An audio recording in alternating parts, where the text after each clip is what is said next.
Assalamualaikum warahmatullahi wabarakatuh. Kita jumpa lagi dalam pembelajaran kali ini, yaitu materi IPA kelas 9 semester 1 dengan judul Teknologi Perkembangbiakan pada Makhluk Hidup. Sebelum pembelajaran kita mulai, marilah kita berdoa terlebih dahulu agar diberi kemudahan dan kelancaran dalam menuntut ilmu. Berdoa dimulai.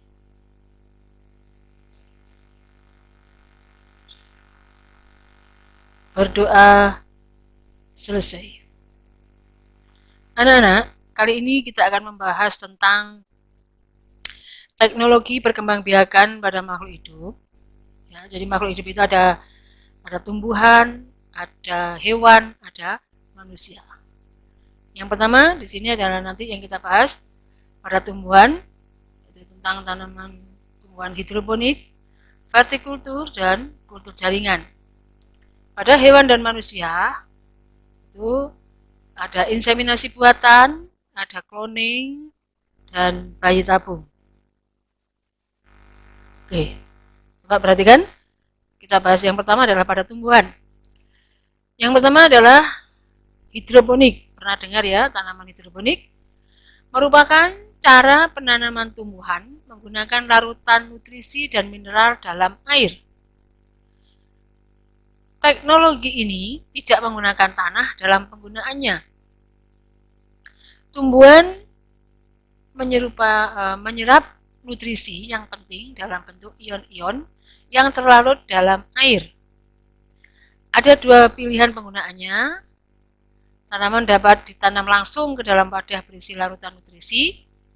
Yang kedua, bisa ditanam medium yang tidak larut air, misalkan spons, arang, serbuk kayu, dan lain-lain. Ini adalah contoh-contoh tanaman hidroponik. Ya, ini ada seperti pipa itu ya, pipa yang besar tapi dalamnya itu ada air yang mengalir sehingga tanamannya bisa hidup. Ada yang model seperti ini ya, yang tadi ditambahkan spon, ya, tambahkan serabut dari serabut kayu yang digergaji itu bisa. Oke, selanjutnya adalah vertikultur. Merupakan metode budidaya tanaman dengan cara membuat instalasi bertingkat atau vertikal. Tujuan dari penggunaan teknologi ini adalah untuk meningkatkan jumlah tanaman yang dibudidayakan dengan lahan yang relatif kecil atau lahan yang sempit. Teknik budidaya ini merupakan konsep yang cocok untuk penghijauan di daerah perkotaan. Nah, karena lahan perkotaan adalah sangat terbatas, tapi dia juga membutuhkan penghijauan. Yaitu namanya vertikultur. Nih, kultur, vertikal. Jadi, tanaman ini bentuknya vertikal ke atas, bukan ke samping. Ya. Tapi ke atas, ini juga ke atas. Ya. Bentuknya bermacam-macam, ya, dari bertingkat. Ini bisa dari botol-botol, bisa. Ya, yang lebih kreatif. Ini dari pipa. Ini dari pot yang kecil-kecil. Ya. Tanaman-tanaman ini bisa dikonsumsi. Ya. Selanjutnya adalah kultur jaringan. Adalah suatu metode perbanyakan tumbuhan dengan cara mengambil suatu bagian dari tanaman induk menjadi tanaman baru yang memiliki sifat yang sama dengan induknya. Teknik ini memanfaatkan kemampuan sel yang disebut dengan atau disebut sebagai daya totipotensi. Ya. Apa sih totipotensi? Yaitu kemampuan setiap sel penyusun tumbuhan untuk tumbuh menjadi individu baru apabila sel tersebut diletakkan di lingkungan yang sesuai. Bagian tumbuhan yang diambil selanjutnya ditumbuhkan dalam kondisi steril pada medium yang mengandung nutrisi dan hormon. Ya. Tahap-tahap pembuatan kultur jaringan.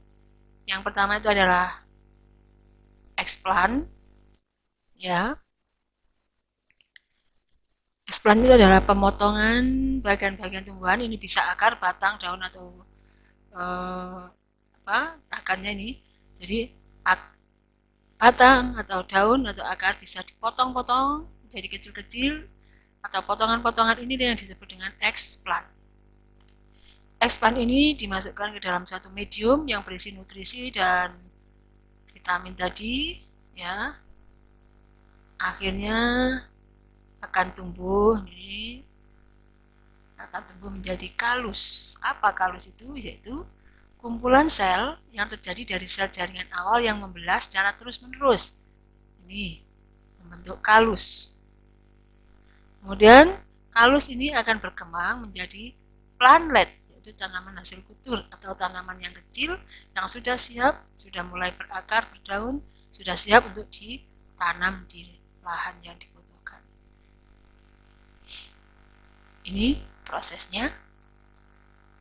Misalkan kita ambil bagian daun, dipotong kecil-kecil, nah potongan-potongannya ini nanti namanya explant. Explant itu nanti dimasukkan ke dalam sini, ya, dalam satu cawan baterai yang berisi nutrisi, ya, yang sesuai bagi akar atau batang atau daun. Kemudian dalam perkembangannya ini menjadi plantlet. Plantlet nanti akan dipindahkan ke dalam wadah yang lebih sesuai, yaitu karena plantlet adalah tanaman kecil yang berisi yang sudah berakar dan berdaun. Ini siap ditanam. Contohnya seperti ini. Ini ya, sudah mulai kelihatan daunnya, sudah bisa dipindahkan ke tempat yang sesuai atau ke tanah. Selanjutnya adalah inseminasi buatan. Inseminasi buatan ini disebut juga sebagai kawin suntik. Disebut juga dengan kawin suntik. Apa kawin suntik itu? Adalah proses memasukkan cairan sperma dari sapi jantan yang unggul ke dalam saluran perkembangbiakan sapi betina dengan bantuan manusia melalui alat suntik. Inseminasi buatan hanya dapat dilakukan pada hewan. Tujuan dari inseminasi buatan adalah untuk mendapatkan bibit yang lebih unggul. Contohnya di sini yang sering menggunakan inseminasi buatan itu adalah sapi Limousin dan sapi Brahman. Ini berasal dari luar negeri, kita ambil spermanya, kita suntikan ke sapi lokal, sehingga nanti keturunannya akan menjadi lebih baik, ya, bisa menyerupai Limousin atau sapi Brahman, tergantung sperma yang dimasukkan. Ini contoh prosesnya. Dan pada inseminasi buatan ini memerlukan keahlian khusus, ya.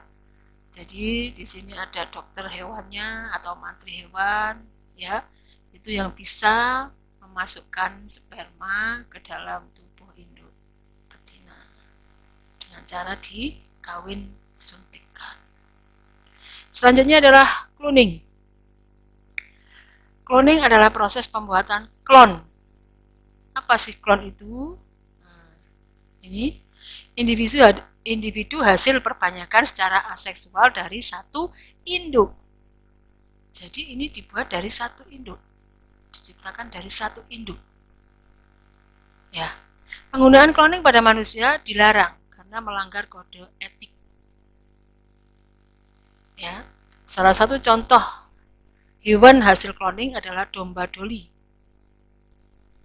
Ini contoh hewan hasil cloning, artinya hewan itu menghasilkan individu baru, tapi hanya melibatkan satu induk, tidak melalui perkawinan.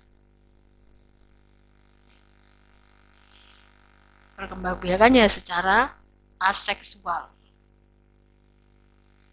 Ini prosesnya. Prosesnya di sini, ini adalah domba, ya. Ini domba betina yang diambil sel telurnya yang sudah masak. Ini domba lain, ya, domba lain. Ya, tapi ini juga betina. Ya, perhatikan ini bentuknya. Domba lain tapi juga betina. Ini diambil kelenjar mamai atau kelenjar susunya yang diambil. Di sini ada intinya, ya. Sel tubuhnya diambil kelenjar susu, yang ini yang diambil adalah sel telur dari domba betina. Inti sel telur ini diradiasi, dihilangkan, diganti dengan inti sel tubuh dari domba lain. Inti sel tubuh, ya. Jadi inti sel telur ini dibuang, dikosong, dimasuki inti sel tubuh. Nah, ini setelah bersatu di sini maka akan membelah. Ya, terjadi pembelahan. Ya. Ini membentuk zigot, terbentuk zigot, kemudian embrio. Nah, ini embrionya ini dimasukkan ke dalam uterus domba. Dimasukkan ke dalam uterus domba yang diambil sel telurnya tadi. Ya. Kemudian berkembangnya di sini, di dalam rahim atau uterus domba. Embrio berkembang menjadi seekor domba doli. Ini adalah domba doli merupakan hasil cloning, ya. Jadi tanpa melibatkan domba jantan. Ini hanya domba betina. Ya, yang satu diambil sel telurnya, yang satu diambil sel tubuhnya. Sel tubuh yang diambil itu bagian kelenjar mamai atau kelenjar susu. Bisa dari kelenjar mana saja, dari bagian kakinya, bagian dadanya, ya bisa. Tapi ini yang diambil salah satu sel tubuhnya. Oke, paham? Dipelajari ya. Oke, kita lanjutkan adalah bayi tabung. Secara normal, fertilisasi atau pembuahan pada manusia terjadi di dalam tubuh ibu atau disebut fertilisasi in vivo. Bayi tabung merupakan bayi yang dihasilkan dari fertilisasi di luar tubuh atau in vitro. Kalau di dalam rahim ibu namanya in vivo, kalau dari tabung namanya in vitro, yang dilakukan pada cawan kaca atau cawan Petri. Hasil dari fertilisasi in vitro kemudian ditanamkan pada rahim ibu. Teknik bayi tabung ini biasanya digunakan untuk menolong pasutri atau pasangan suami istri yang sulit mempunyai anak. Misalnya karena saluran telur istri tersumbat suatu hal, ya, atau juga karena mungkin suaminya, ya, yang memiliki sperma yang tidak bisa aktif 100%, ya, itu bisa dilakukan bayi tabung dengan catatan tim medis nanti akan mau melaksanakan bayi tabung jika terjadi pada pasangan suami istri yang sah. Tidak semua orang bisa, harus pasangan suami istri yang sah yang kesulitan untuk mempunyai anak. Nah, ini secara singkat teknik bayi tabung dapat dijelaskan sebagai berikut. Perhatikan di sini. Ini dilakukan pengobatan untuk pengambilan sel telur, ya. Jadi sel telur yang telah masak ini nanti akan diambil. Ini adalah ovarium, ya. Ini ovarium ya, atau indung telur. Di sini terdapat sel telur, tempat pematangan sel telur. Sel telur yang telah matang nanti akan diambil. Pengambilan sel telur itu di sini. Oke. Kemudian setelah diambil dimasukkan ke cawan Petri, dan ini juga sperma, ya sperma dari suaminya diambil dimasukkan ke cawan Petri. Maka akan bertemu di sini. Ketemunya sel telur dan sel sperma namanya fertilisasi atau pembuahan. Pembuahan terjadi di luar tubuh induk betina atau pembuahan terjadi di dalam cawan Petri, namanya in vitro. Ya, atau pembuahan terjadi di tabung ini. Ya, ini dianggap tabungnya cawan Petri. Ya. Pembuahan dengan ini ketemunya sel telur dan sperma namanya pembuahan dalam cawan ini. Kemudian setelah terbentuk zigot ini, maka akan membelah menjadi morula, kemudian berkembang menjadi blastula, dan terus berkembang lagi menjadi gastrula. Pada fase gastrula ini, embrio siap ditanam ke dinding rahim ibunya. Ya, ditanamkan di sini ke dinding rahim di sini. Ya, penanaman embrio pada dinding rahim ini dinamakan implantasi.